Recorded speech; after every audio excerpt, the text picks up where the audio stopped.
This is now the 28th ward under what the mayor did with the remap, and is now into the 28th ward. And what's interesting is that how they crafted it, that this precinct jumped over the expressway and took it in, when really if they were going to be contiguous and compact, at least I would have been in another ward. So, and actually, it was just against certain people here. They wanted me to run against either one of the two aldermen in the city council, and I refused to play the games that they wanted to play. So, Yeah, so even if you didn't run for mayor, you probably would have been done. no, I could have won in any of the wards, any of the 7 wards that the second ward was chopped up into. But I think at some point we need to have some type of term limits here in this city council, and I think 2 or 3 terms is adequate for everyone that serves there and sits there now. How many terms have you served? 2, one under Daley and one under Rahm Emanuel. All right, let's talk about today, election day. How are you feeling when you got up this morning? It's a big race. Well, I wanted a cup of coffee to make sure I get through the day. So it is a big race, but it's important about the future and the direction of this city, who we are, where we're going. I feel my message has resonated from every voter that I've touched and talked to about where we're going. We have realistic solutions to deal with the problems of the future.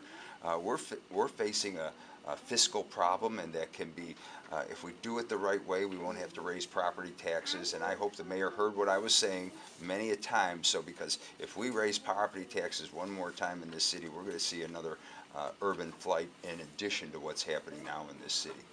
Ogden and Fry has polls out showing that, if the not just you, but if the other candidates force Mayor Emanuel into a runoff, it would likely be between him and Chuy Garcia. Well, I don't believe the poll of what I saw. I know exactly where the votes are right now from early voting, how much and who's ahead, and what the numbers are. They don't match up to that poll, but more importantly, what we do see is that there's a large group of undecided, and then there's also a large group that won't tell who they really voted for, and a third group that's also saying that they voted for the mayor and really did not, or are leaning towards the mayor. So you believe this is going to end in a runoff? Oh, I think we're headed towards a runoff, and it'll be interesting on how it all turns out in the last end. But I hope people come out. So far at this point, we only have a small turnout here, which is indicative, but we've had a lot of people also early vote. But at the same time, I'm talking to people across this city. I've talked to many operatives, and they are predicting a very low turnout. And how certain are you that you will be the opponent in April? Well, I feel very good, but we have to get our base out. We have to get the people who are committed to what we believe in. We had 70,000 live phone calls over the weekend. We were very encouraged by that. We did a couple of robocalls yesterday to the undecideds, and so hopefully they're going to come out and they will make the difference. The problem that people have with this city is, and I've said it before, they have one foot out the door. They want to leave here. They don't feel proud of what they see. They just feel the quality of life has not improved in the last 8 years, and they want a new direction. If we can get those people to come to the polls and vote, then we win this election. And how would you sum up your experience running for mayor? This is a great city, and the people of them are just fantastic. And they all offer, and if we listen to the people, we can solve our problems here. No matter which community they're in, who they are, I have to say they just have a good I will spirit.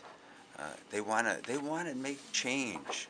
They want to make sure that their kids are taken care of, and their grandkids are too. And they love this city. They love the approach, and I think it gave me a much broader view of what we face here in this city.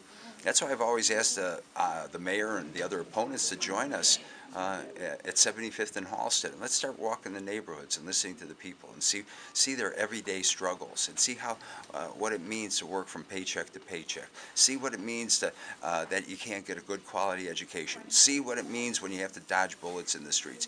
The other candidates talk about it, but I've seen it. And look what we've done here in the second ward, which will be ending in the next couple of weeks when the new council takes effect. That we've improved the lives of everybody, brought new jobs across the board, improve the infrastructure. If I could do it, every alderman ought to be doing it, and they shouldn't be worried about the mayor. They should be standing by the people instead of their pensions, their pocketbooks, and the paychecks that they receive. They need to represent the people. That's my lesson to all the new aldermen that are coming in. Represent the people who elected you.